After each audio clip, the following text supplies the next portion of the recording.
Hi, so happy to have you here. पागल हो क्या? If you're feeling overwhelmed, lonely, anxious, scared, it's normal. This podcast is where I've gone deepest into my relationships with the people close to me, and I've done 50 podcasts in my life. If you actually go back and see the times where we come from, women did not hold a lot of power in the houses. Men were not only the providers, but also hold a lot of power in the houses. If every parent told their kid that, like, beta or beti or kanna, whatever you do, I'm here and I believe that you're going to succeed. Who wants their daughter to leave a $200,000 job? And if you fail, no problem. I'm here to catch you. I really needed to hear that from my parent. So I think we all need one person. They say that they believe in us. The most important moment for me would be meeting Rajesh. He's the turning point of my life. From the first month of being at my job at Salesforce, I knew that I was going to leave.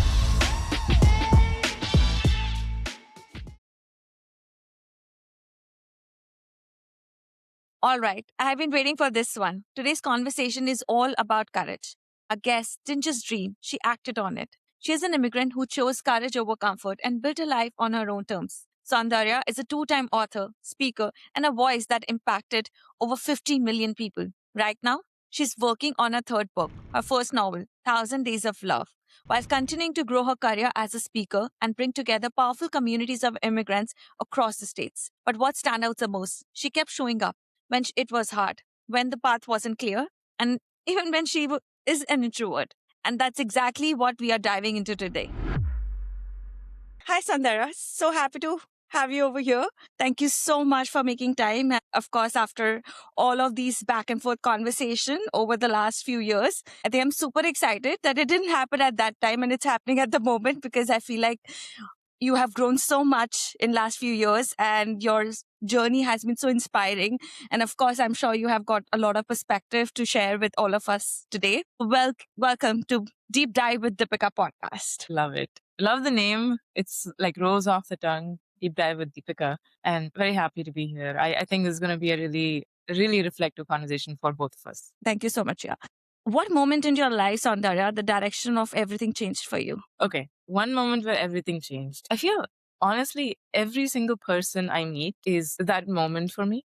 Like meeting you right now, 10 years from now, I might look back and realize, oh, this podcast changed the course of my life. Because maybe someone saw this podcast and messages me, and that person becomes my partner or that person becomes my mentor. Just, we don't know what's going to happen. So I think every conversation and moment has that potential. For me, the moments that changed my life, I'll just list out a few and we can dive deep into whichever you think is interesting. I think the first moment was getting the SNBO scholarship, which let me come to the US to do a summer internship at University of Wisconsin-Madison. And being around other people who are also scholars and researchers made me realize why I shouldn't be a researcher, because I didn't feel as excited about my work as they did about their work.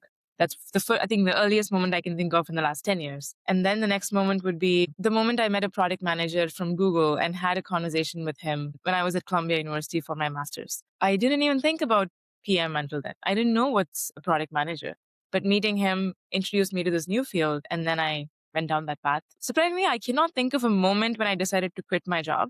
I think I knew I'm going to quit from the beginning. So it wasn't a moment. It was more of a under the iceberg feeling that was always there. And it just showed up at some point. So are you saying that you always knew that you're going to quit your job? In the sense of from the first month of being at my job at Salesforce, I knew that I was going to leave. It was a feeling. Felt very restless there. While most people around me or most people who get a new job would be feeling like they're on cloud nine. They're getting Correct. paid so money for the first time in life. And that was also there. But I think beneath all that, my journal entries from April 2019 tell me that I wanted to quit from the first month itself. Well, that's given me a lot of validation for sure. And I'll tell you that later. But in that case, I'm assuming that, but did you always knew that you will come to America? I did. After the summer scholarship, which I did during my undergrad, I just knew within the first week, I think I knew I'm going to come back to the US for my master's. I really loved that summer being at Madison, Wisconsin, which I should also say is because it was summer and Wisconsin-Madison is beautiful in summer. but only in the summer. Every other month in the year, it's absolutely cold and full of snow. I think I came Absolutely. at the right time. Well, let's just go back to the point. Where are you from, by the way, from India? Where did you grow up? I grew up in Patravakam, which is a suburb town, a small town north of Chennai. But I moved to Okay. Chennai when I was 13 years old. I guess, yeah, Tamil Nadu, but Chennai-ish.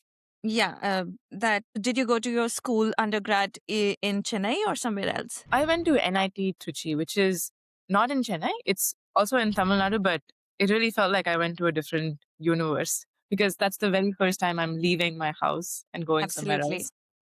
And also that And then age.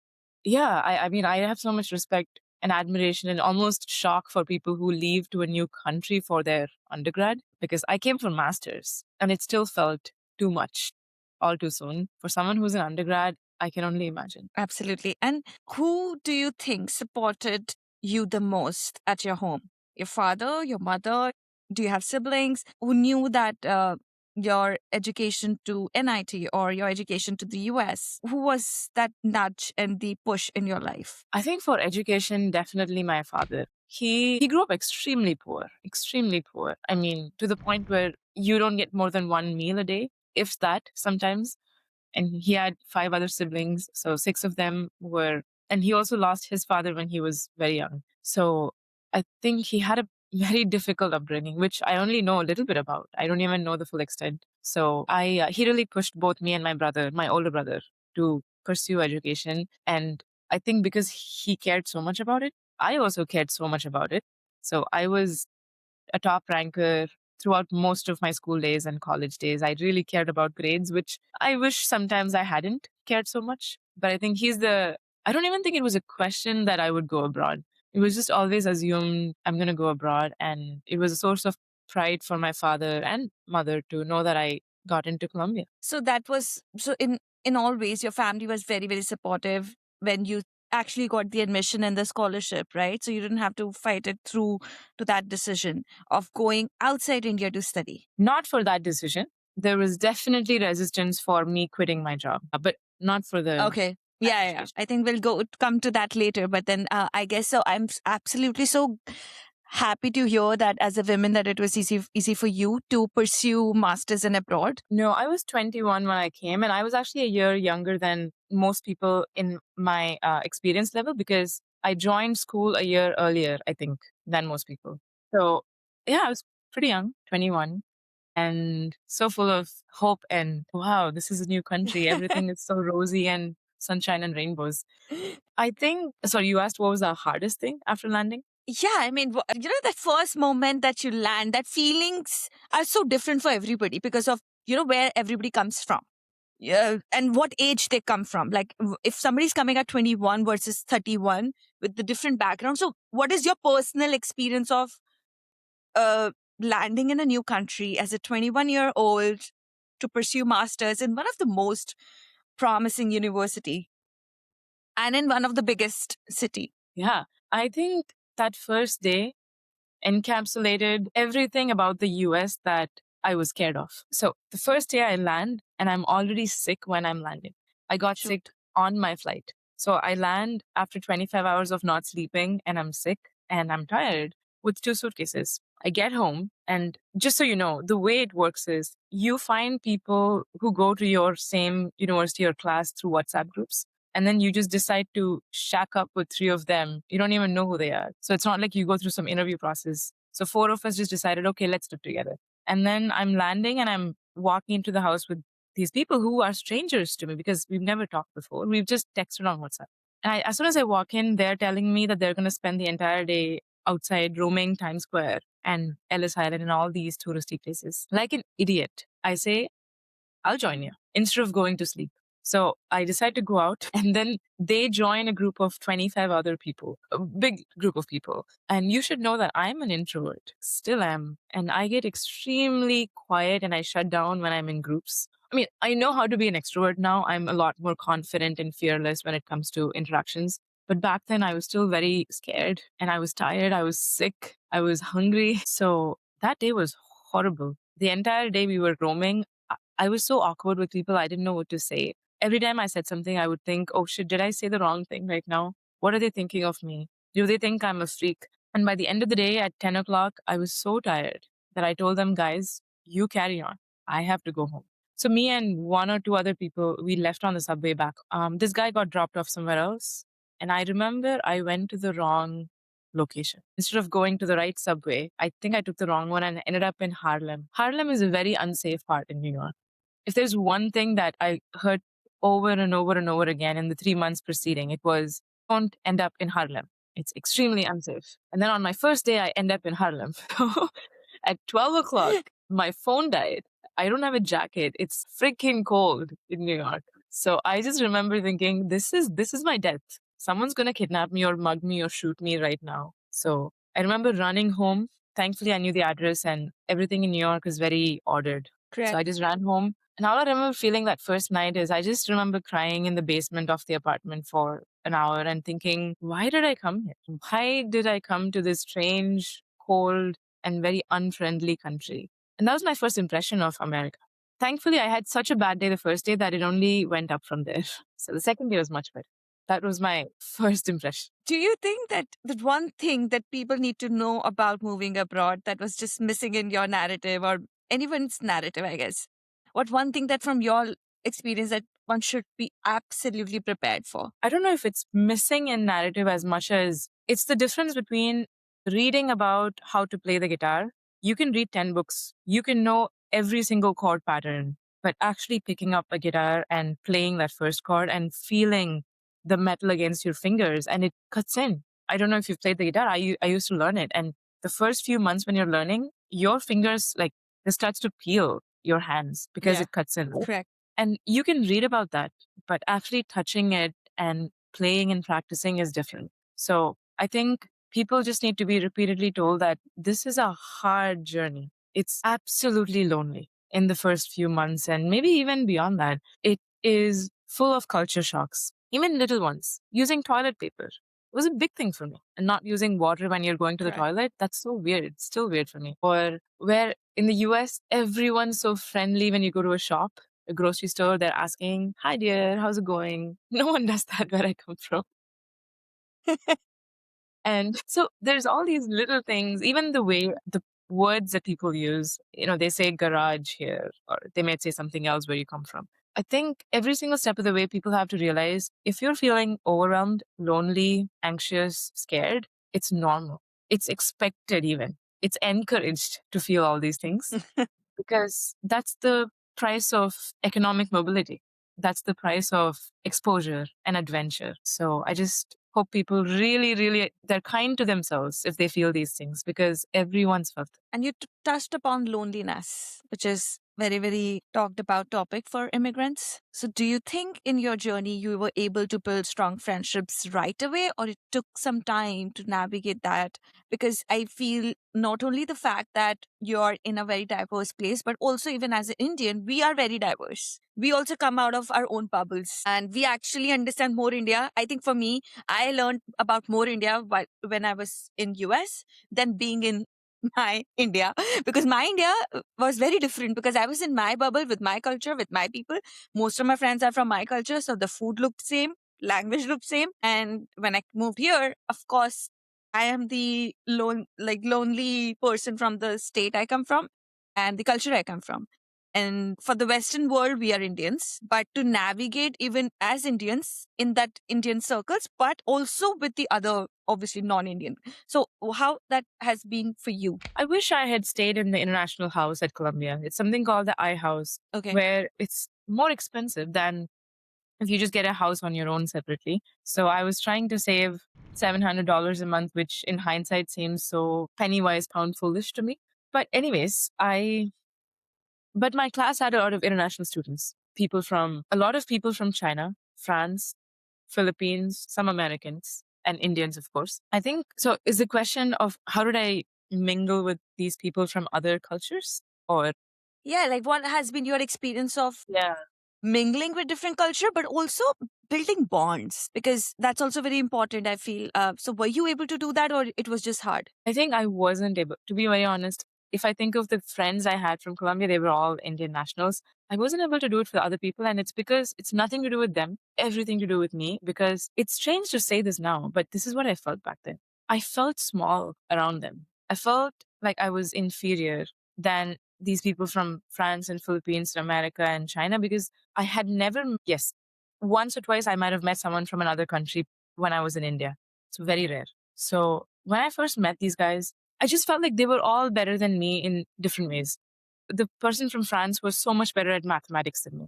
The person from China was so much better at coding. People from America or Europe were just so much more confident in speaking in a class than I was. So I only saw all the things that I was lacking when I saw these guys. And so it became very hard to build a relationship or friendship with them because I don't know, I just kept feeling like an imposter every time I was around them. That's not their fault. They were just being themselves. And I just made up this whole narrative in my mind that I'm not good enough compared to them. And thankfully, since then, I have lived in SF for 5.5 years in San Francisco.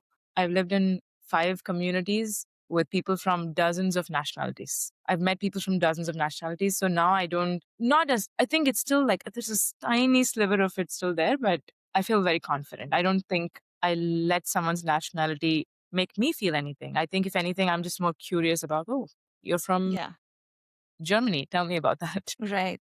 But I'm very, very surprised to know that you still have the tiny bit of I do. doubt. I said that only because last year I went for a 7-day emotional wellness camp slash therapy retreat called Sleep Awake. There was 7 days in the middle of the woods, no access to phone or laptop. They take it away. And then I'm with 25 people, strangers. I don't know any of them, except for one person who was from China and who was born in China. Everyone's American there. I mean, there was a few second generation Indians, but mostly Americans and white people. I definitely felt a sense of very introverted right now when I was around them. Eventually, we got close. Like by the end of it, all of us were in a good place. I just think in the beginning, I just felt this sense of I still cannot speak up in a group as comfortably as I would want myself to. I still felt like they were more confident and just more bombastic, if you know what that means. I always like to use that word to describe this. It doesn't mean they're loud. It Explain. means they're just more unabashedly themselves. They show up fearlessly themselves, and I'm still trying to be, I'm like 10% off, I can get there, but maybe another year or two. Explain that word for the people who will not get it immediately. The word bombastic? Yeah. Okay. Now that you've put me on the spot, I feel a little, I'm going to go check the word to make sure I don't mess it up. But okay. Bombastic. It means marked by or given to speech or writing that is given exaggerated importance. Wait, that doesn't make any sense. Okay. Other words for bombastic. You know what? I may have misused the I word think it then. means that they are very loud. I think what it actually means is that they're very loud with little meaning. Like the way they express themselves is very in a loud No. manner with a lot of confidence, but with little meaning. That is not at all what I meant, actually. I meant they Okay. have meaning and they're loud and confident. Maybe I should have just said confident. I don't mean that they have Okay. no meaning. Okay, then But yeah, I think there's a then different word. So I think I really want to unpack this because I feel extremely okay. For me, confidence, I did not know how important it is because I lost it for a long time. So I really want to talk about the upbringing as Indian people that we have in India. Do you think there is a problem with confidence? Because a lot of immigrants come here, and that is the most important thing that we hear a lot of time, that we lack confidence in the classrooms, in so many places, and even in the meetings, and even to speak up. And when we see ourselves in these kind of environment where other people is speaking their ideas so confidently, how do you navigate that, and how do you build up that confidence for yourself? And I think one of the reasons that we all strive, I think one thing about us Indian, I'm really proud that we are very ambitious and very like adaptable and always like aspirational, like we really want to grow ourselves. So that's exactly why a lot of people are able to jump to be on the other side. But if I compare myself with other kids from India who right now are much younger than me, and somehow they have the confidence that I didn't have. And the same Soundarya who came here and felt the same things that most Indians or most immigrants feel. What is that experience, and how did you like got the confidence? Or did you do something different, or did you just make maybe having those friendships actually helps you to gain confidence because now you are having deeper conversations? I don't know. What is your story on that? Yeah, I'm thinking 8 years ago to now, how did my confidence build slowly, slowly, slowly? It's like a daily thing, you go and add one more stone to it. I do agree with you that I can't generalize for every single Indian, but the people I've seen, the Indians, they never settle. Or I like people who never settle, who are always aspiring. And I think I have been someone like that. Even though I felt underconfident and I felt these things, I wouldn't just sit and complain about it. I would do something. Correct. And Yeah. I see this a lot. To be very honest and just brutal, it used to annoy me when I met someone who would complain and complain and complain with not doing anything to change it. And now I know that it's much more complex than that. You don't know what's going through their mind when they're going through this. So I don't get annoyed. I just think that there's so much pain and suffering that they're holding on to if they're still going through this. However, for some reason, I think I've generally been someone who acts on things instead of just stewing them in my mind. So that's one thing. Uh, I put myself out there since I was very young. I think as a writer, you put your blog articles first, and then slowly you start to share things about yourself here and there. For example, I made my first YouTube video in 2018 when I was 22 years old. And it was nerve wracking to put something out there in a video format of me for the first time. But I put it out there. I got good feedback. It was a positive reinforcement. So I have a lot to thank for those people who gave me that initial push when I tried something for the first time. Because if I had put out a YouTube video, and I'm telling you, Deepika, if I got comments that said things like, you look fat, you don't know what you're talking about, this is useless content, I don't think I would have put out another video. I think I would have gone into a shell, curled up, and just completely crushed my self confidence. Because back then I didn't have much of a wall between what people said and what I think of myself. And I still think I'm struggling with that to some extent because I do publish a lot of things out there. So when I see someone say something critical or negative, it gets to me still, just differently now than before. But so I think there's so much to thank for those early supporters. Every time I did something new, right? First it was the YouTube videos, and then I began to I published my first book in 2020, then my second book, and then I started LinkedIn and Instagram and have published hundreds of articles. Every single person who gave me some positive reinforcement, they don't even know this, but they have helped me become confident. So this is why I'm allergic to people who spend their times online leaving criticism for other people that's not constructive. You can absolutely disagree with something someone says, but still give them the dignity of the fact that they're a human being who is a human being with feelings, who's going to feel something when they read this. So the people who like don't do that, I don't want them in my life, at least, like stay away from my circle. But also at the same time, I know they're going through pain. That's why they're giving that pain to other people. No happy person is going online and leaving hate comments, right? It's always someone who's going through something. So you got to But have compassion for that too. yeah, I'm just saying that that perspective also comes much later. Now you understand that because you have grown up and all of that. But Exactly. that Soundarya would have crushed herself, right? I guess confidence is so important. And when you're in these kind of situation where you're in a new country, new school, educate new ways of learning, it's different, right? Essentially, anyways, the confidence is a big question mark. So how did you see yourself from that 2 years of experience in Colombia? How that changed you as a person in confidence? Like, you're a so confident person, you speak so much, you are on the camera, you have so much of content that you just put it out, and now you're talking about these things, whereas it takes hell out of me to put out anything outside. We're all really good at criticizing ourselves and idolizing someone outside of us. So I think that's not just you. I would feel the same way, honestly, about you. So, but the question being Colombia, how did confidence build in those 2 years specifically? I'm grateful for a few friends who were around me who would push me.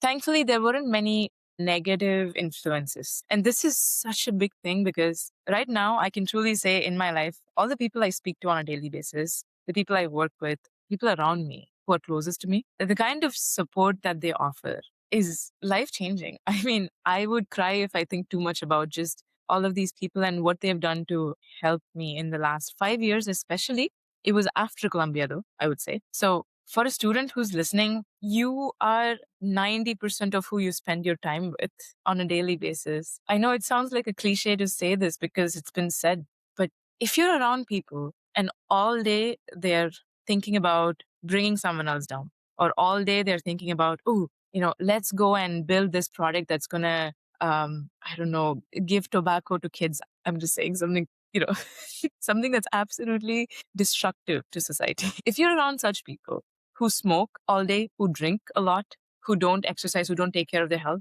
you are going to imbibe that. And it's not even your fault at that point. We are products of what we surround ourselves with, right? So I think I'm glad that the people around me were mostly very supportive of the things I did. Not always, I would say.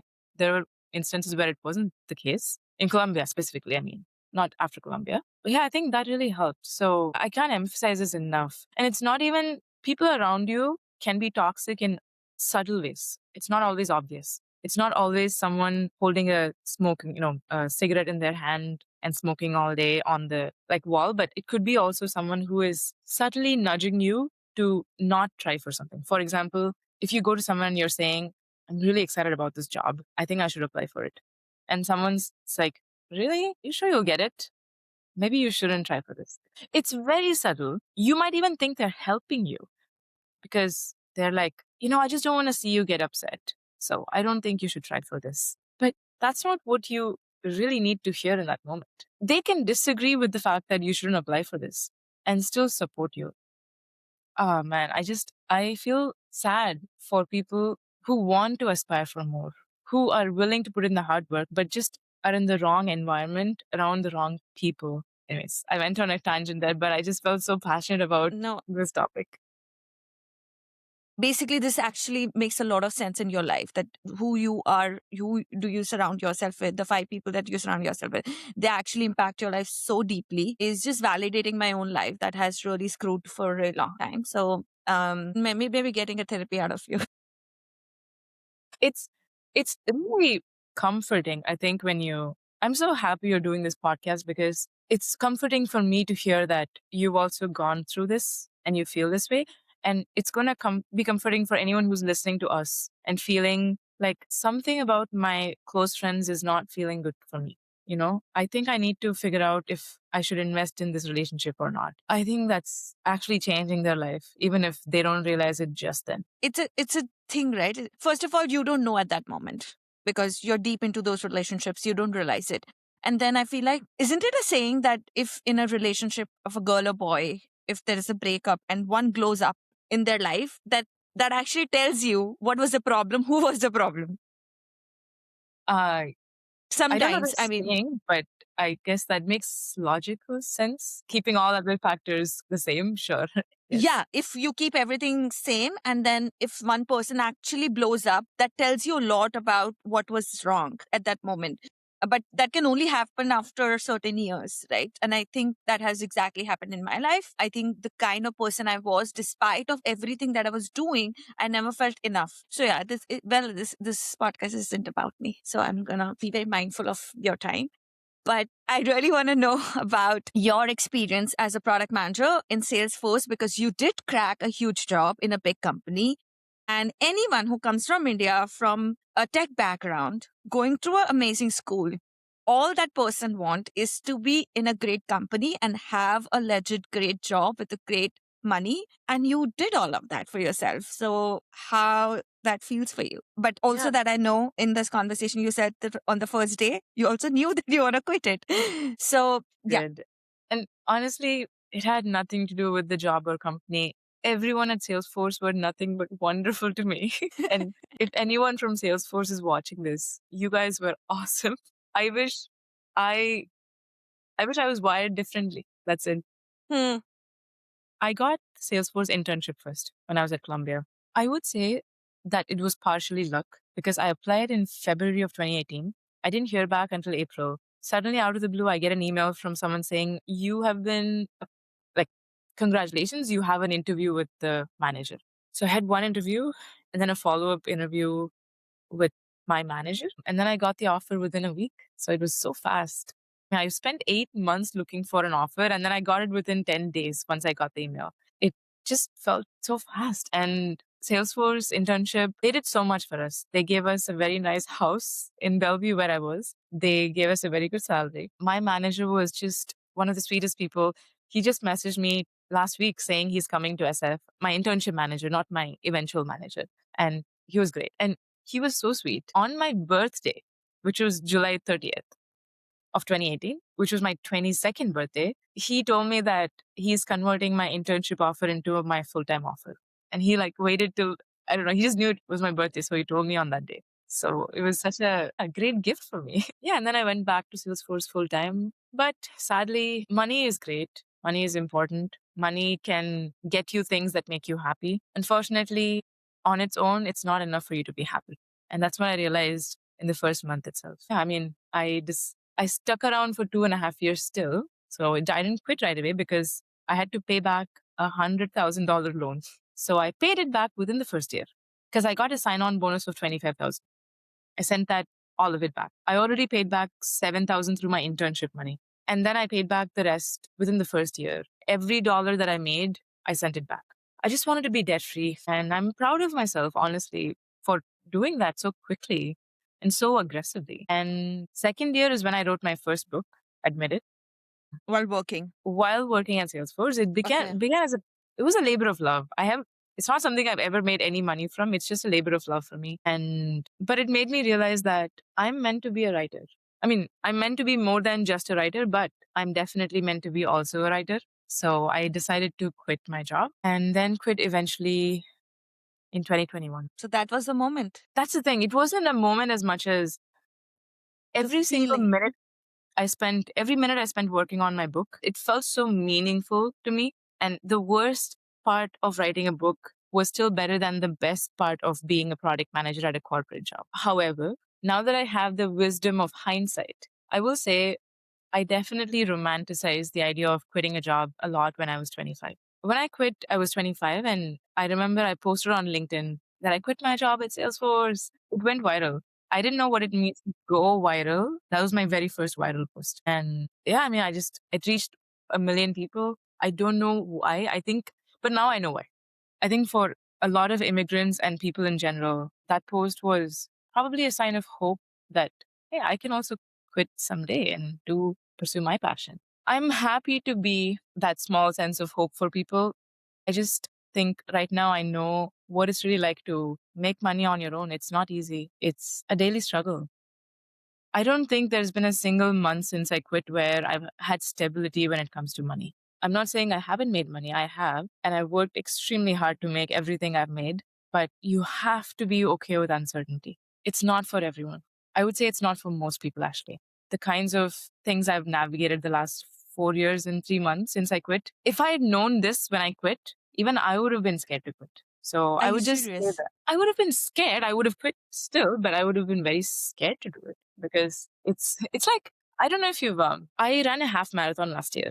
Okay. My first half marathon. When I decided to run a half marathon, it was all sunshine and rainbows. I was like, ooh, half marathon, fun goal, set for 2025. Let's do it. The actual act of doing it meant running on days when all you wanted to do was crawl into bed and sleep. Right. It meant pushing through a lot of pain that you feel when you're running that much in your legs. Like, because you're not just running the half marathon, I'm practicing for months and running hundreds of kilometers to practice. It means getting better at your health and nutrition and diet, what you eat. So if you know the extent of the things you have to give up for a goal, I doubt anyone would want to pursue a goal, which is why it's nice to have this rosy, like, what do you call it? The rosy lens, rose-colored lenses in the beginning, because it makes you want to work hard. It's like having a kid or a family. The picture of having a kid is they're so cute and bubbly and chubby. They give you so much joy, but also they're a lot of struggle too. I don't have a kid, so I have no idea what it's like, but my brother has a kid, so I've seen that. I think that's a very interesting thing because you're saying that at that moment, I mean, I do relate to that feeling of writing the book that gave you that nudge that this is the feeling that I want to feel the most, and that feeling was much better than actually having the stability at that point. And that's the job that you were doing. And then the shift happened, but you're also saying that you did not know what it actually mean to be an entrepreneur. had no idea. You just had this romantic idea of being an author at that point, and you took that step. But now that you have almost 4.5 years under your belt being an entrepreneur, do you regret? Not even a little bit. It's not a question of regret for me. I don't regret it. There are moments when I felt a sense of, if I was at Salesforce right now, or if I was in a company, I wouldn't be having this problem. Mainly the problem of money and stability. But the reward is so much more than the price in my case. But I'm just saying, I don't think that may be the case for every single person. There are people who get burnt out being an entrepreneur, to wake up every single day and live with that uncertainty, to not know what you're supposed to do that day. I just think some people will get burnt out, and that's fine. You tried. Matters that you tried, and that you didn't get to 80 years old and on your deathbed you're thinking, if only I had quit my job at that Correct. age. Because you can go back and get a job. It is not that irreversible of a decision, I think. Like, if I really, really, really tried right now, I could probably get a job in a month just by talking to everyone in my network, because I have a very big network now. I can probably get a job. So I think it's not an irreversible decision. I do think it gets harder when you have a family, because I don't have a family. I'm not married. I don't have a kid. So no one is depending on me every single month to provide for them. The only thing I have to take care of is some loan payments in India for investments I'm making. Even that's a little stressful for me. It's on my mind. But imagine if I had a kid or a partner who I have to take care of. At that point, it may even be a little reckless to quit. That's a case by case. Like, people have to decide for themselves. But you also don't come from a very privileged background, as I understand. So that is also like changes the way we see the life, how we perceive risk, ability in ourselves and in our lives. So I'm curious to learn about your parents when you told them, all That's very right. sweet of you. That's really sweet. Thank you for asking. And when they see this podcast, which they will, because my mom watches everything I put out, they're going to be so happy. So thank you for giving this to them. About my parents, my mom uh, has been a homemaker her whole life. And I'm telling you, I've known people who are multimillionaires. I've even met people who are sons and daughters of billionaires. I've known people who make $1 million a year. None of them come close to the work ethic that I've seen in my mother, who wakes up at 5:30 a.m. every single day and takes care of the house, takes care of us, takes care of like feeding us. She doesn't have to wake up at 5:30 any day. But I don't think there's a single day when she hasn't woken up at 5:30, except for when she's very sick. So I think there is something to be said about work ethic in mothers. She's given so much for me and my brother. And if I think too much about it, I start to feel emotional. There's actually a long letter in my novel, Thousand Days of Love, that I'm currently writing, where the protagonist writes a letter to her mother. And I really channeled my mom for that letter. So that letter was very emotional for me to write. But yeah, I think she is one of the earliest supporters of me quitting my job in my family, I would say, which is really strange, right? It Because is. who wants their daughter to leave a $200,000 job? But I still remember this moment. It was 2 months after I quit. I was feeling very anxious this evening, thinking about, I don't think I can make it. I don't think I'll make it as a writer. I don't think I'll ever make money again. And she called me just then to check in, just say hi. I picked up the call, surprisingly, because usually I would have not picked up in that moment. I just told her, I blurted out by saying, I'm feeling this way. I don't know, I'm not feeling very confident. And she was like, Pooja, what you've done, do you realize how few people your age would have the courage to do? What you've done is incredibly courageous, and you can figure this out. This is nothing. You're fine. You'll be fine. And whatever happens, we are there for you. We'll be there to take care of you. And I don't, I I'm think getting in that emotional. moment, it's emotional for me when I say it right now. If every parent told their kid that, like, beta or beti or kanna, whatever you do, I'm here and I believe that you're going to succeed. I really, really do. And if you fail, no problem. I'm here to catch you. I think that's it. The world would just change overnight to be a better place. And I'm just so happy that she did that. And she's done that many times since. But that moment, I really needed to hear that from someone like her. Like, her, actually. There's no someone like her. This one mother I have. So Yeah. I get to hear that from my parent. So It really meant a lot. And my father, I think my father and I kind of drifted apart after teenage years, actually.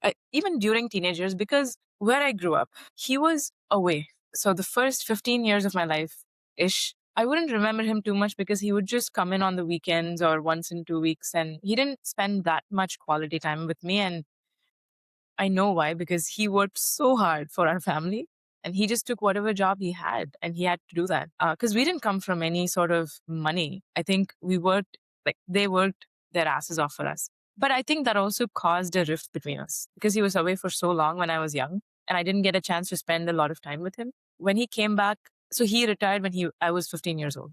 And I remember I was honestly very bratty. I was a bit spoiled. Don't fully blame myself. I think it's also because he wasn't there when I was younger. I think between the ages of 15 to or 16 to 23, 24, I think we were just very distant. It wasn't until 26 when went back to India for writing Unshackled that I got a chance to reconnect with him specifically, and therapy helped. I've been seeing a therapist for 3 years. She made me realize a lot of things about my parents, about my father. I mean, if you think about our fathers, or this is in my father, he grew up in a time when your only value is decided by what you provide for your family. He did not grow up in a time of therapy. He has never once had anyone ask him, how do you feel? What's going on in your life right now? He had no one to share his feelings with. So those feelings are just buried and buried and buried. And once on a podcast, I heard this beautiful sentence: within every man is a pool of tears that were never shed. Between every man is a pool of tears that were never shed because no one gave them a chance or an outlet to do that. And it's so sad to think that you've lived your entire life never having cried, never having felt what you're really feeling. So I get him now. That's what I was trying to say, is that I accept him for whoever he is. I really love him. And it took me a while to get here. We still have fights occasionally, but beneath all of it, I really, really believe the fact that he loves me and he only wants the best for me, even when he disagrees with what I say or what I do. So my father's reason I studied so hard. He's the reason I got into Columbia and Salesforce, and I have succeeded in life in so many ways. And I just wish that he could open up more to me and to other people because they're also at the ends of their lives now. They have maybe another 20, 30 years, hopefully. So, wow. You have made me emotional with these questions.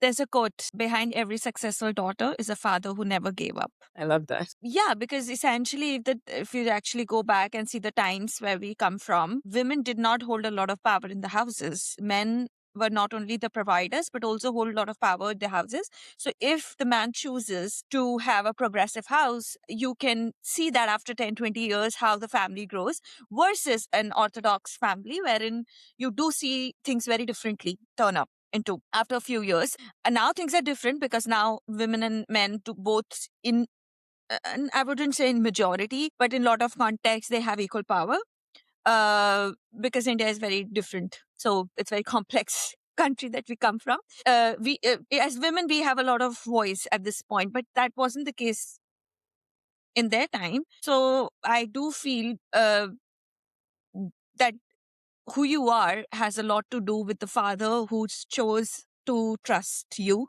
to go abroad and study. But at the Absolutely. same time, I really want to know how that father felt because the financial and economical time that he grew up with and telling him that I'm leaving Salesforce.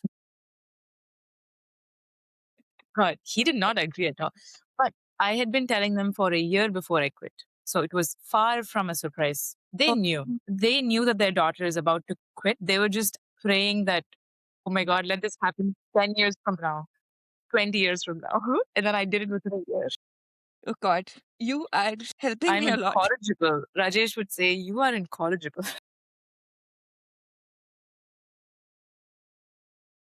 But it's different, right? Like for a woman, it's different. Like mother, okay, I understand. But father is like, okay, you are making so much money now. Why are you choosing to leave this? And what are you gonna do next? You know, the funny thing is, my mom once told me, and I love you, Dad, if you're watching this up of it. I'm just saying, my mom once told me that Like for 6 months after I quit, my dad still kept telling people I'm working at Salesforce because he didn't want people to know that his daughter is unemployed and like on the streets right now. So it's very cute. Yeah, I remember actually 2 years after I quit, I was home. I quit in 21 November. I was home in 2023. I remember sitting with my dad one day on the veranda or the balcony and talking. And I asked him, "Are you supportive of me quitting right now that it's been 2 years?" And then he said something like, I really want you to be okay financially. And it didn't make sense to me when you quit your job. I still don't understand why you did it, but now I believe that you will be okay. And I think that was the most supportive response I could have gotten from him because that's how he thinks about the world. Like his world is very stability and money and, sense of status and such is important. And I think our worlds are a bit more meaning and purpose and calling. We've kind of strayed away from this model, which is also a fun, I think, research project for someone to figure out how did that happen? How did we go away from this model to this model? I should probably look into it myself. But it's all the influences. I read a lot of books when I was 23, including Shoe Dog by Phil Knight, one of my favorite memoirs of all time. And Knight talks about how when he was 23, he decided to go on a year-long trip to Japan and across the world to find his calling. And he says this line, which one of my favorite quotes of all time. He says, I often tell men and women in their 20s, don't settle for a job or a profession or even a career. Seek a calling. Even if you don't know what that means, just seek it. I think I was very influenced by that book. So I was finding my calling for a while. Still finding, honestly. I get immense joy from writing books. I get immense joy from hosting events and connecting people. I still think there's something bigger that I'm walking towards. Recently, I met a coach who was telling me that he's like, I think you're meant to be a connector. You want to connect to people through your words, and you want to connect people with each other through your events and experiences. But really, at the core, what really gives you joy is that connecting people, or you're a connector to people. I don't know if that's true, but I do think there's something bigger that I'm searching for right now. And So the search is still on. it's very much on, and I wonder if it'll ever be off. It's, I mean, it's definitely on. I don't know if you know, but I left Unshackled last year. So Okay. I wrote a book which became a community and a conference, a book tour, etc. I formally left 6 months ago at this point, 5 months ago. So yeah, I'm kind of figuring out what next. For a long time, Unshackled took my energy. Every single day I'd wake up thinking about it. And then Thousand Days of Love took my energy, still taking my energy, my third book, first novel. But they're all coming to an end, right? Like Unshackled has come to an end. Thousand Days of Love is coming to an end. And I'm also reaching my 30. I'm 29. In 6 months, I'll be 30 years old. So it's kind of a nice bow tie to my 20s. These three books that I worked on, given so much of my life to. And now my 30s, I'm figuring out, what next? But tell me something before we jump onto your writer's journey. That once you moved from a corporate career to your entrepreneur journey, do you think that you lack the skills because suddenly you are in a space which is very uncertain? But did you always had it in you to be an author, or do you had to actually work on yourself in a very different direction? Which I would say, I mean, if you come from a very technical background like yours, there's a playbook. There used to be a playbook. I don't know if that's true anymore, but now you are part of a journey. I don't know if there is a playbook, but you had to figure out yourself where you're good at, where you need to work. So, what did that happen for yourself? Like, oh, shoot, I want to do this, but I think I may want to just learn this skill for myself to actually do the better work that I'm actually aspiring for. Are you asking for being an author or an entrepreneur right now? Both. Both? Because it's Because that's a different. part of your journey, right? It's part, both are interconnected in so many ways for you. It is. I wouldn't even call myself an entrepreneur. I would call myself a content entrepreneur because I'm Got not a it. tech entrepreneur. I haven't built a tech product. Hmm. But I I think have, entrepreneurs are everybody. Like, it doesn't matter. I know.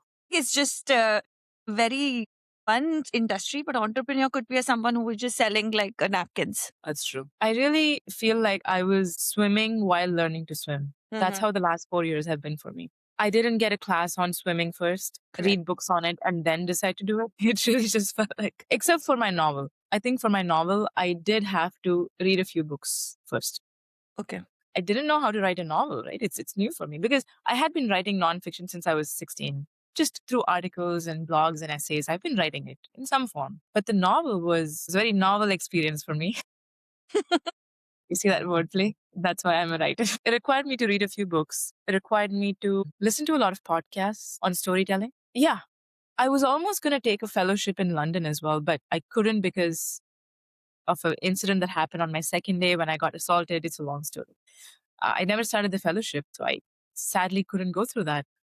So I just taught myself a lot on how to write a novel. But all the other stuff, except for the third book, I had no idea. I didn't take a class. I didn't read books on it. I just did it along the way. And this is where, once again, Rajesh and people like Rajesh around me really helped that I could lean on for. Because you make 1,000 decisions when you're working on a project. You don't even realize it, but you're making it. To have someone with me on 900 of those decisions along the way, invaluable. I mean, Rajesh is someone that I've talked to every day for the last 4 years and 7 months since we met. So sometimes I would call him Rajesh is indescribable because English language doesn't have a word for the relationship I have with him. But he is the turning point of my life. I met him in July 2021 through a mundane introduction by our mutual friend. And on our first call, we spoke for 3 hours at night. And I just knew that something magical happened. You know, like it's like getting that letter from Hogwarts saying you've been invited to the house of witchcraft and wizardry. It felt like that. It felt like I didn't know what it was going to be, but I knew that this person I just met, something is going on here. And then soon we started to talk every single day. He's like a third parent to me. He's like a father to me. He's like a mother to me. He is my best friend. He's my teacher. He's my guardian angel. And really, what he did for me is just through words, he made me believe in myself. But it can't be empty promises, right? You can have people tell you, oh, you're extraordinary. I believe in you. You're going to do great. But it doesn't mean much if they don't walk the walk.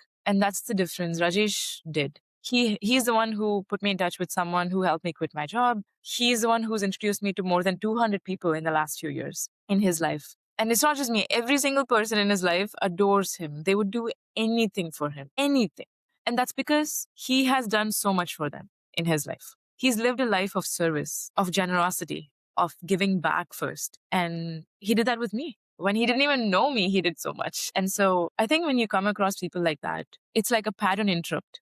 Rajesh actually calls himself a pattern interrupter. So it's like you're going through, everything is smooth, and then someone just pierces a hole.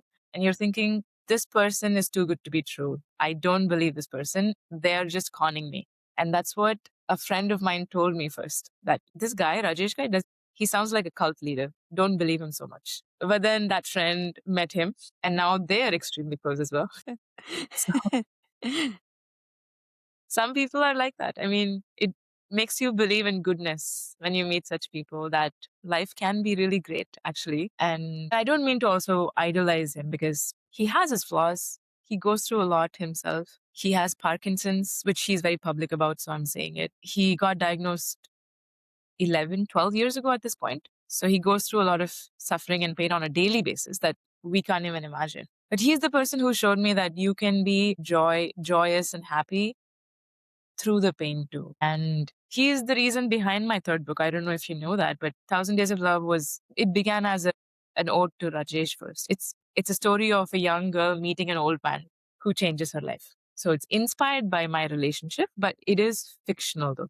I've changed so much about this. So that's the inspiration. It is. Rajesh is the inspiration for the book that you have just written, or you're still in the process? I'm in the 5th version of editing the draft. I've done 4 edits and I'm in the 5th version. It feels never ending, but it is what it is. I'll get it done. So let's unpack what this book is all about. I really want to know because I'm curious to learn about your relationship with him, because you just mentioned that he's your parents, he's your you didn't mention mentor, but you did mention mentors at some point in our conversation. Yeah. I'm hesitant to say mentor only because when I say the word mentor, people have a box for that word in their minds, which is that someone that you speak to once a month who helps you with your business problems. Correct. That just seems so reductive for what we have, a relationship, that I don't like to use that word. but only because I know what people think when I say it. So our relationship, he is my moral compass. I wrote this in my novel. Maybe I can say it here. Yeah. Because in the novel, someone asks the protagonist, what is your relationship with this guy? And she says something like, he is how I feel God's presence in my world. He is that center of gravity. So if he's around, and even if I don't talk to him, and I just know that he's out there and he's breathing and he's alive, I know I'll be okay. That's how the girl describes it. I think that's pretty close. Like him and my parents, I just need the three of them to be alive and okay. And I know that I'll be okay if these guys are okay. And with Rajesh, it's just different because I haven't talked to anyone in my life as much as I've talked to him. In the 4.5 years that we've known each other, we have had probably 6,000 conversations. I don't even. We've talked every day, sometimes multiple times, right? And these are not short 5-minute calls. I'm saying we talk for an hour when we talk. And we talk about everything under the sun. I've told him about boys. I've told him about books I'm reading. I have talked to him about philosophy, my career goals, fears, insecurities. And I think we're so close because we didn't grow up with each other. Because he has a son who he loves very much, and I have my parents who I love very much. But both of us had similar childhood wounds in a way. So his wound is of a father who wasn't very present. I think in my case, my dad was also, for very good reason, wasn't very present when I was growing up. And so I think he just became the thing that he wanted the most from his father. He wanted someone who was there, someone who was supportive and reliable. And he just became that for everyone else and for me. So I actually attribute a big part of me getting close to my parents to Rajesh. Once a friend of mine gave me this analogy, which I think was perfect. He said, let's say you just hurt your legs, both your legs, and you're limping. If you keep walking in those legs which are hurt, you're only going to make it worse. So Right. what you have to do is you have to get a crutch that you can lean on so you don't put so much pressure on your legs. And so my friend was like, it seems like Rajesh became that crutch to give you the time to repair the relationship with your parents. So you're not leaning on them, putting so much pressure, because he was able to give a lot of unconditional love and support. And so, in a weird way, like being that crutch really helped me get close to my parents. And now I feel like we're in a very good place. And I don't need the crutch to walk, but this is where the metaphor breaks, because in real life, I do need Rajesh.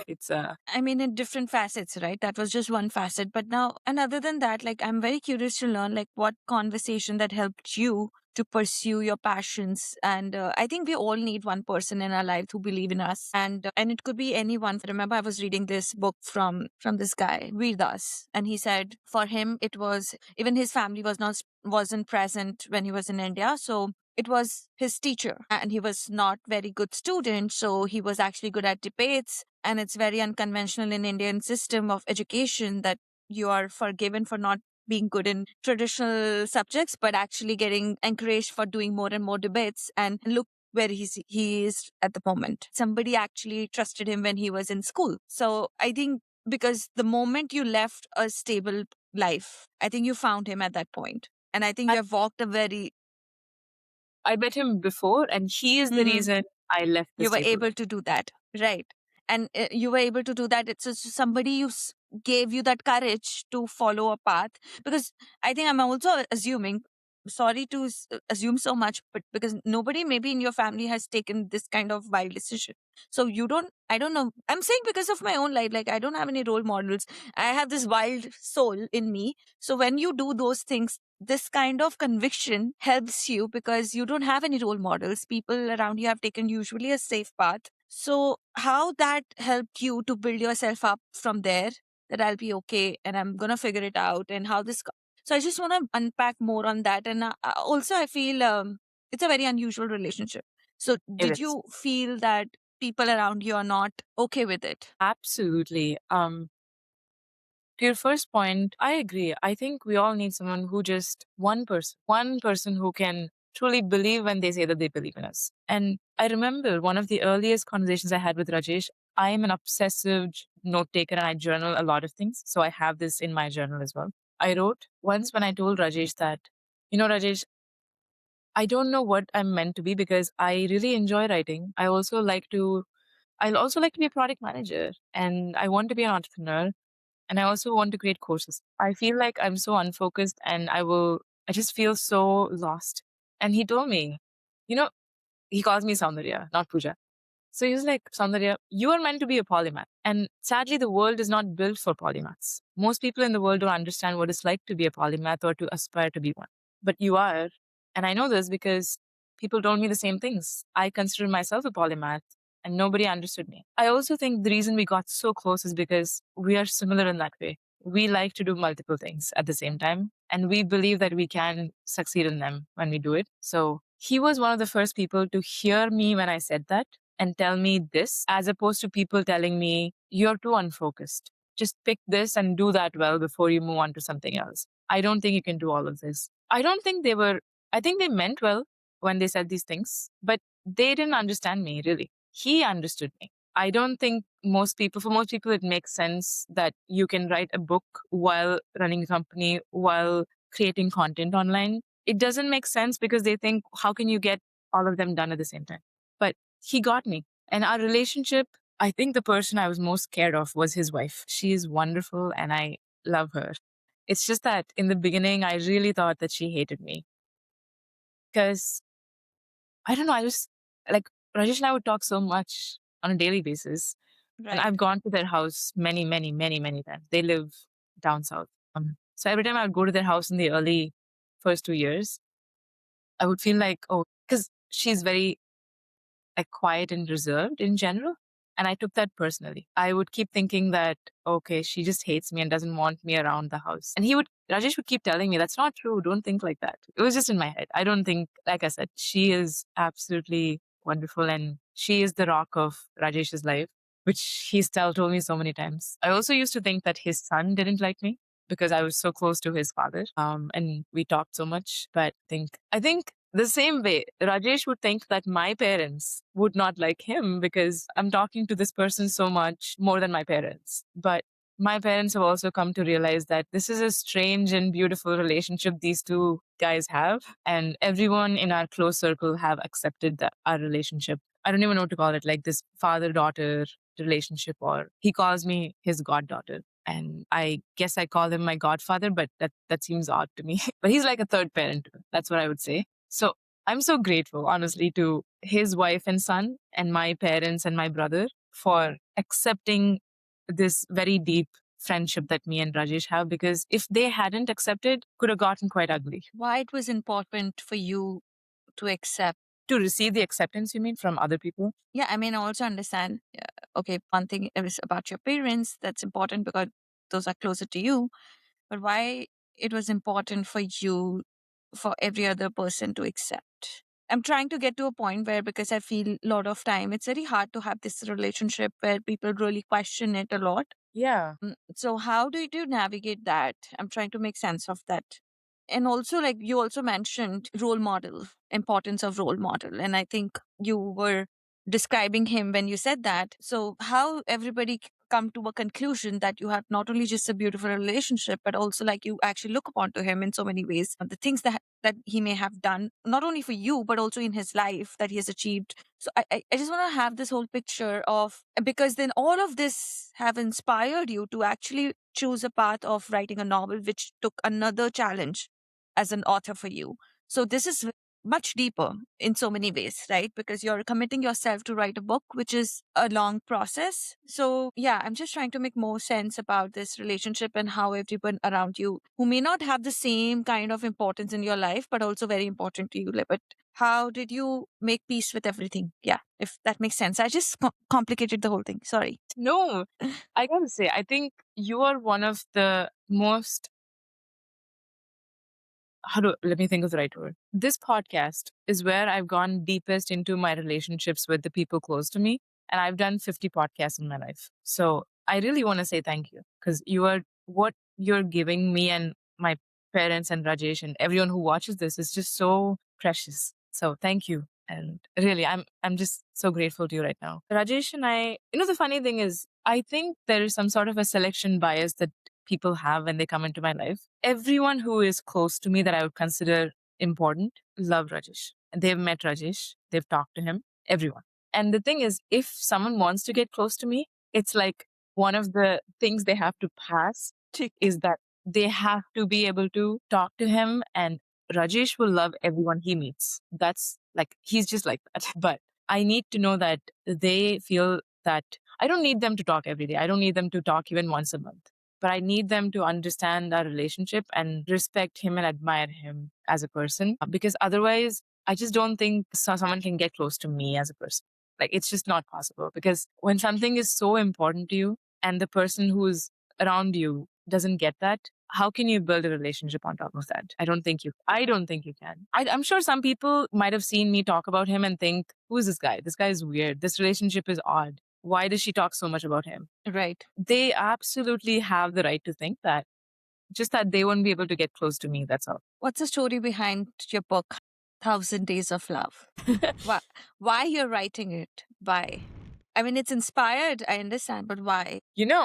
I can give you the exact why by going into my journal and seeing the date I wrote down the very first line about the book. I'm myself curious.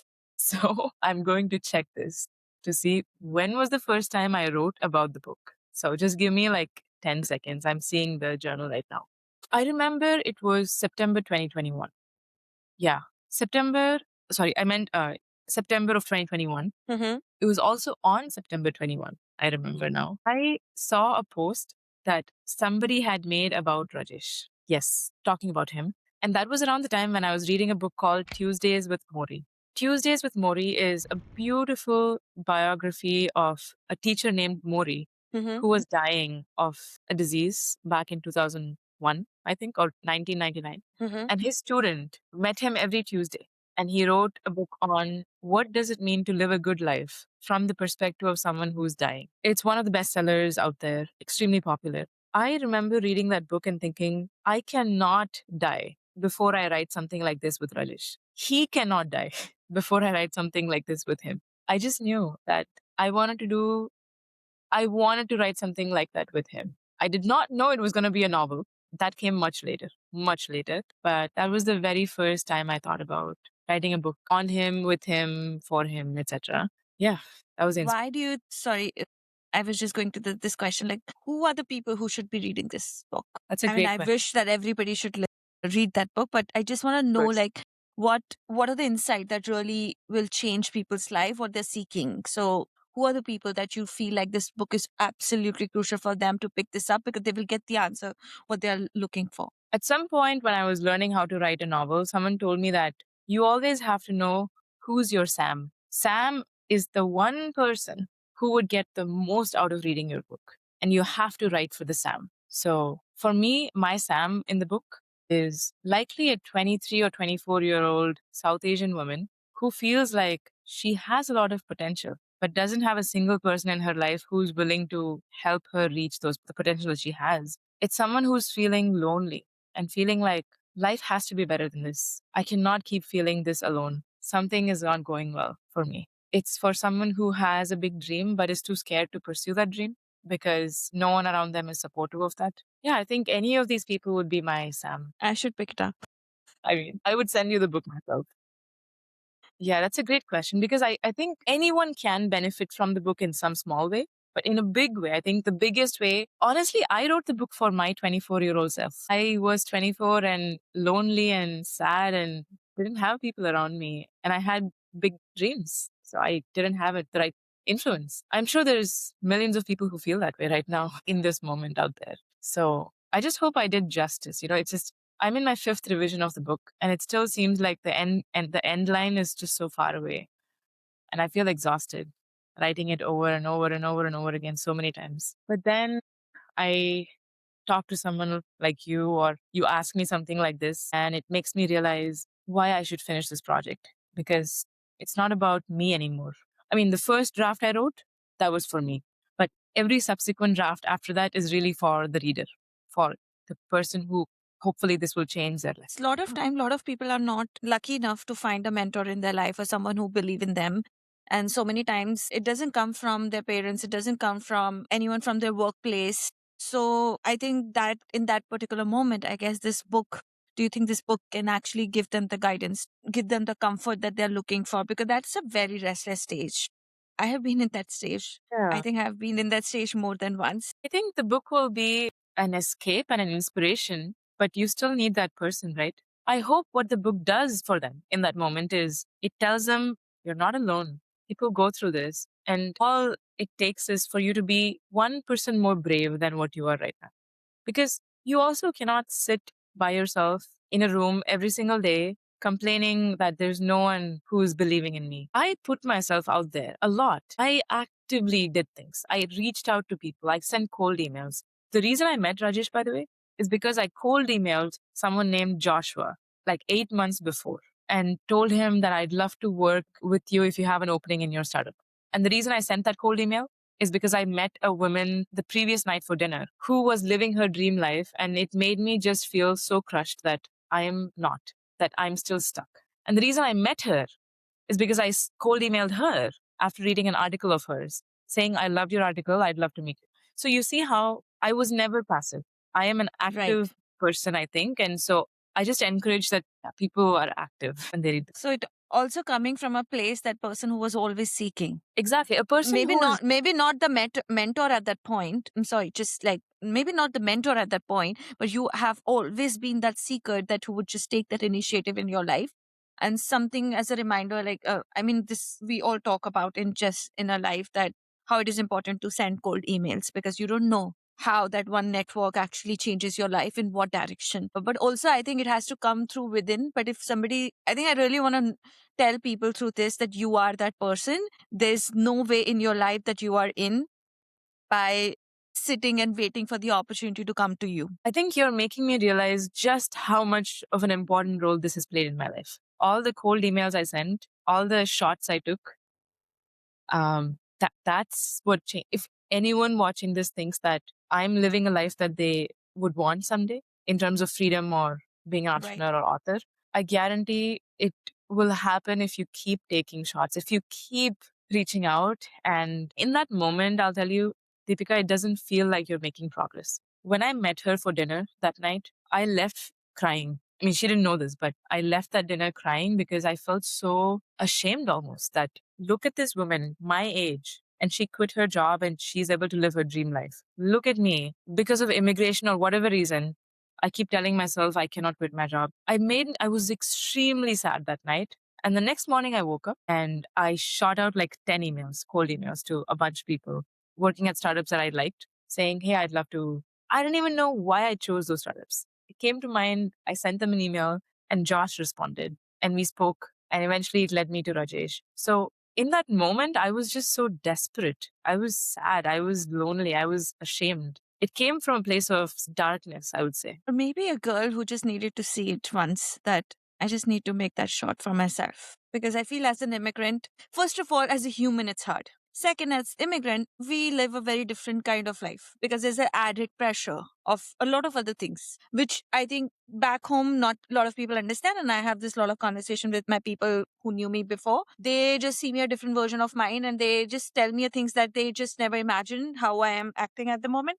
But I just tell them that this part of me you will never understand and I don't expect you to understand. And I'm going with this point is that you again executed another path for yourself, which was O1. You liberated yourself from that journey of H1B, but not only quit the tech job, not only just followed your passion, but also, build that kind of a bridge for yourself where you could walk this path on your own terms. And you figured that out. I want to know more about it. Because this message needs to go to a lot of people in this day and age as an immigrant.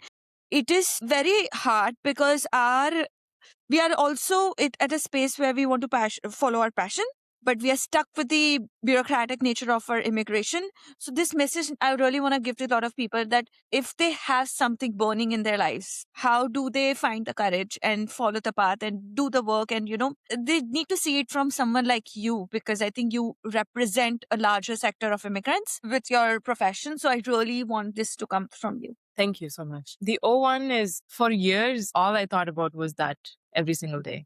Just this feeling. So you knew about it? I meant, I learned about it for the first time in early 2021. Okay. I applied for my O1 first time January 2022. Mm-hmm. Got an RFE in February, responded to the RFE in April, got my denial in May.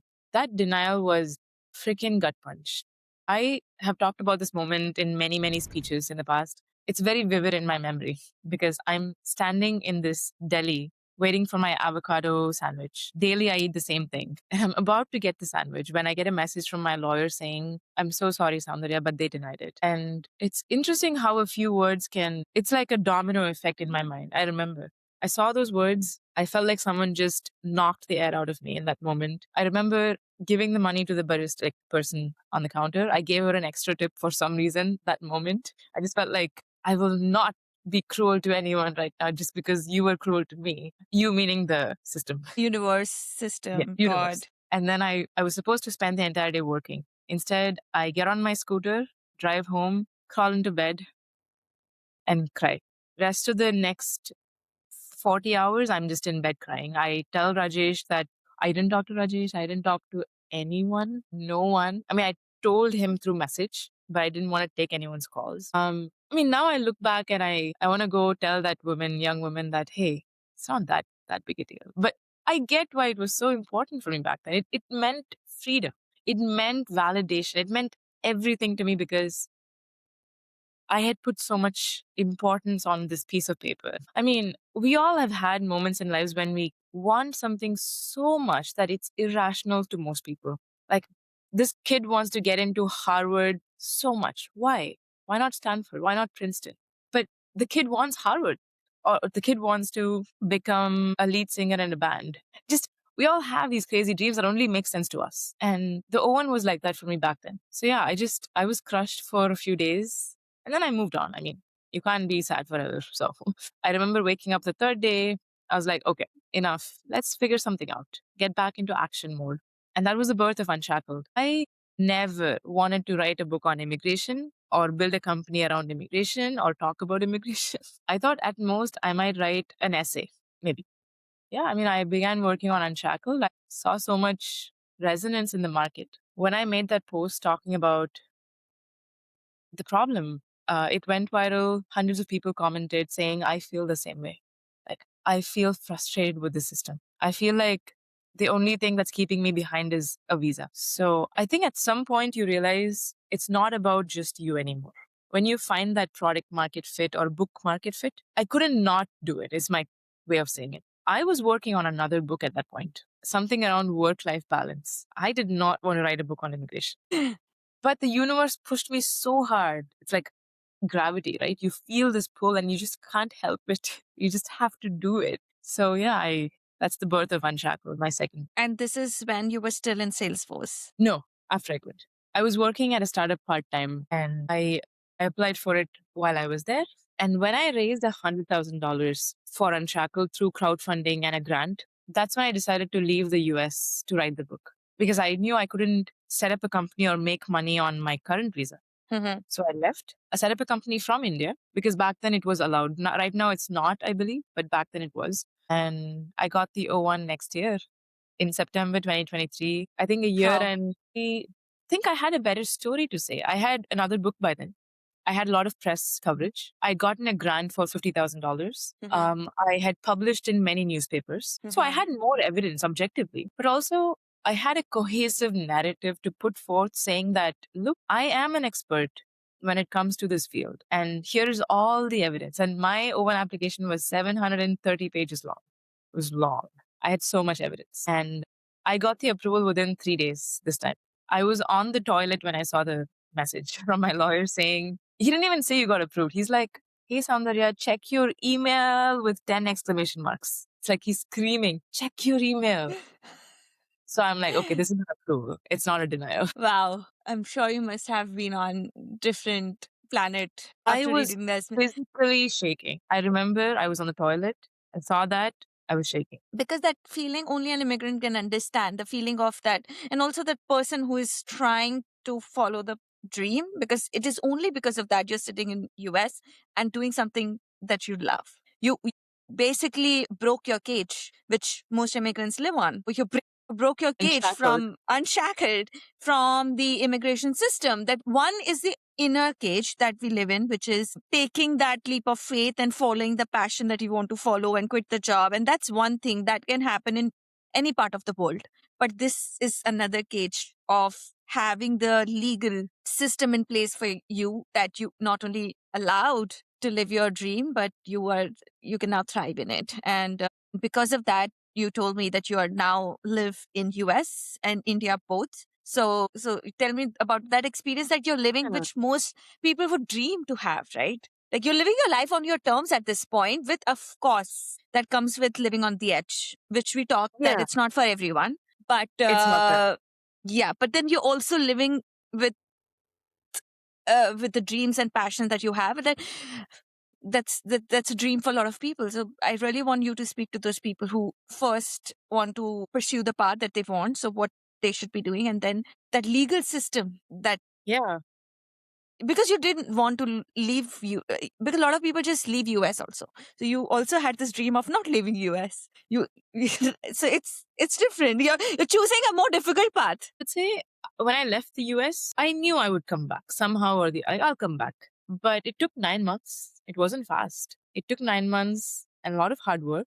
But now, funnily enough, thanks to immigration in the US, I got to spend 9 months in India with my parents. And it made me realize I love being in India. So, right now, in the last few years, I've been kind of living like a double life of half in India, half here. And I cannot choose. I mean, maybe someday I will choose. But right now, the O1 does let me travel abroad if I want to. And I'm very happy that it lets me do that. So I'm going to use that privilege and travel when I want to. You earned it for yourself. I absolutely did. I rarely am. I'm very generally modest and maybe even too modest sometimes. But in this case, though, I worked 2.5 years for this O1. I've never worked for something this hard, not even my book. So I do deserve it in this case. You built this entire immigrant community because of your book Unshackled, because you went through this whole immigration journey for yourself, and that obviously gave you the nudge to write that book and build this community. And then so tell me about that journey and how you actually host events. What is the purpose behind? What do you do? All of that. Let's see. In terms of events, I've hosted 3 major ones in the last few years. First was my book launch. So fun. It was a launch for Unshackled. 250 to 300 people came to that. Second was a book tour where I went to 15 universities and spoke to about 2,000 students, international students. And the third was the Open Atlas Summit last year. 1,000 people came in those 2 days. Biggest event of my life. Worked my ass off with everyone on our team. Everyone worked their ass off. I actually never thought I like hosting events because I am a writer. Writers are lonely in An their introvert. an introvert and not very confident in groups. But when I'm a host, I love myself when I'm a host because I'm just so present. I'm really just joking around. I'm making people laugh and at the top of my energy. So it kind of brings out that version of me that I really enjoy. And I think it's kind of a hack for me because when I'm a host, I am extremely comfortable being around people and extroverted and laughing and joking versus when I'm an attendee of an event. Because when you're a host, you also have a sense of power, right? Like you're the one bringing people together. So you don't have to approach people and start something. People approach you sometimes. So in a weird way, it is kind of a hack to becoming more confident for me.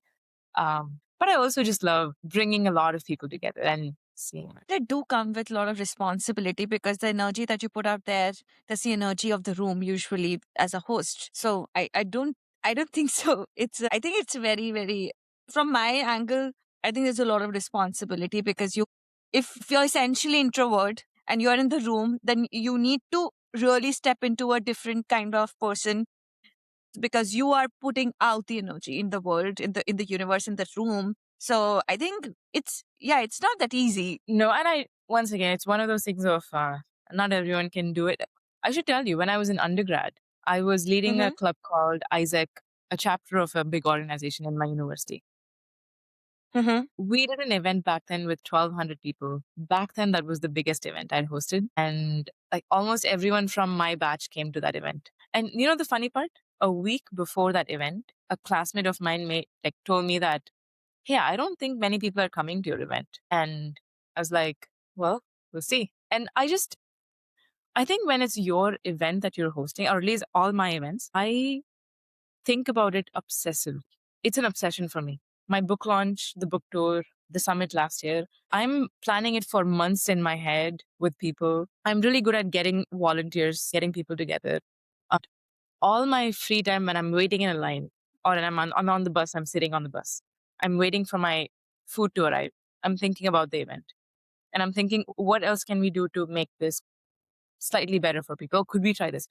For the summit last year, we brought in Kenny Sebastian for a stand-up show.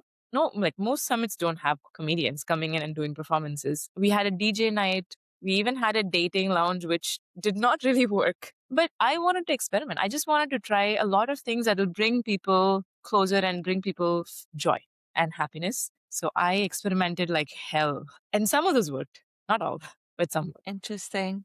But that also tells me that you are pursuing a speaking career for yourself. So I'm very curious to learn that in this space, in this time frame, what are you thinking? Where is the next era of Soundarya is going?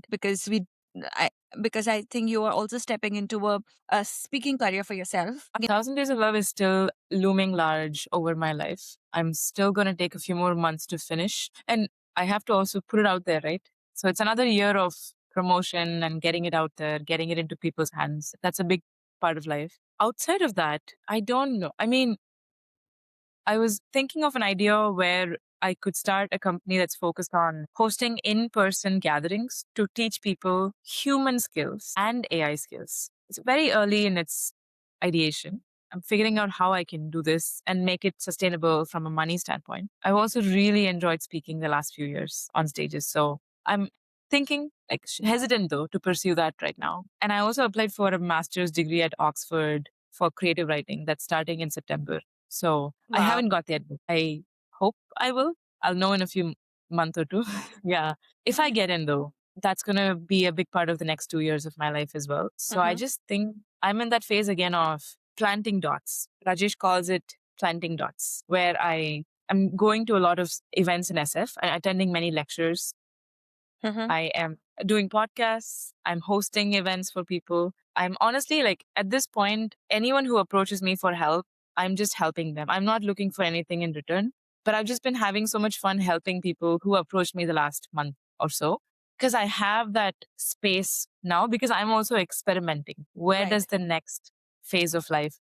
And I'm potentially hiring a coach who's a career coach who is going to work with me from next month.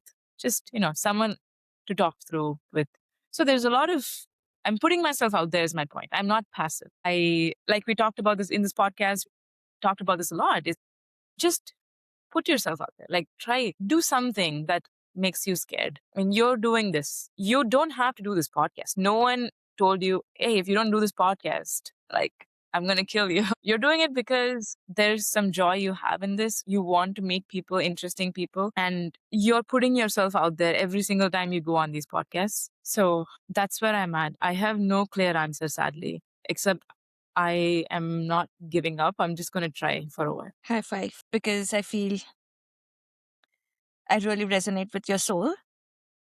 That never giving up soul that you have. That's the thing about going through suffering is it really does strengthen you in ways that you can't imagine. I'm glad. I mean, I'm really glad that because there are also people who would buckle under pressure, who would give up, right? Because it's easy to lose your spirit when you're going through all these tough times, when you're like yourself by yourself and no one around you gets you. Many first-gen immigrants, Soundarya, especially in early careers, are trying to pivot, feel a lot of fear of losing stability, failing, letting their families down, letting themselves down. I think with your whole journey is all about choosing yourself over fear. That's what I've learned throughout. What do you want to tell to people, specifically to the immigrant audience, because they live with a lot of extra pressure? Right. Okay. I have something which is an interesting way of answering this question. Recently, I was chatting with a close friend and I was telling him that I'm going to do this speech at some place. And then I said, I'm going to do it loudly and fearlessly. And then he said, you can also do it loudly and fearfully. It's okay if you're fearful of it. And then I was like, so then maybe I'll do it quietly and fearfully. We were just going back and forth on a wordplay on the sentence. But the point being, you don't have to be loud and fearless. You don't have to be fearless. You can be extremely fearful and still do the thing. So I just want to tell people like, feel the fear and do it anyway. Feel the anxiety and do it anyway. Feel the loneliness and do it anyway. So it's not one or the other. I still feel scared on a daily basis. I still get anxious on a daily basis. Like 2 hours before this podcast, I was feeling very anxious about something. So I don't think the emotions ever leave you. My close friend also said, you can't stop feeling scared because you can't stop feeling. Like we feel things. That's what we are supposed to do. So that's my last thoughts. Thank you. And that's very beautiful. Thank you. Thank you so much, Soundarya, for your time. And it means a lot. And I hope this podcast and your conversation really help a lot of people to break out of their shells and pursue the path without putting themselves in any cage of their own limiting beliefs. So thank you so Thanks. much. Like I said, this is one of those podcasts I'll remember for a long, long, long time because you dug so deep that I said things that I had not even thought about in years. So you are excellent as a host. Thank you so much. Thank you so much. That means a lot to me. Thank you. It's Really true. means a lot to me. It's true. Thank you for choosing to listen to this podcast and watch this on YouTube. I truly believe this episode must have given you little more courage to keep going after your dreams, despite the very real constraints we experience as first-gen immigrants. Watching Soundarya navigate her career pivots and immigration journey, all while holding on to her bigger goal of becoming an author, is deeply inspiring, especially for those of us who often feel boxed in by the system. If this conversation moved you, share it with someone you care about. You never know who might need to hear this today. And in case no one told you, as your friend, I want to say, I believe in you. I care deeply about our first gen community because I know the audacity and resilience it takes to build a life in a new country. And I believe in your ability to create a better one. I'll be right here waiting for you in the next podcast. I'll be speaking with someone just like us who not only walked this path, but after working with companies like Tesla, went on to build systems that help first gen immigrants break out of visa cycle and move towards green cards. So I'll welcome you in the moment you hit play. Thank you for being here. Thank you for watching this till the end. And if this resonated with you, make sure you subscribe so you don't want to miss what's coming next. I can't wait to see you in the next deep dive with Deepika.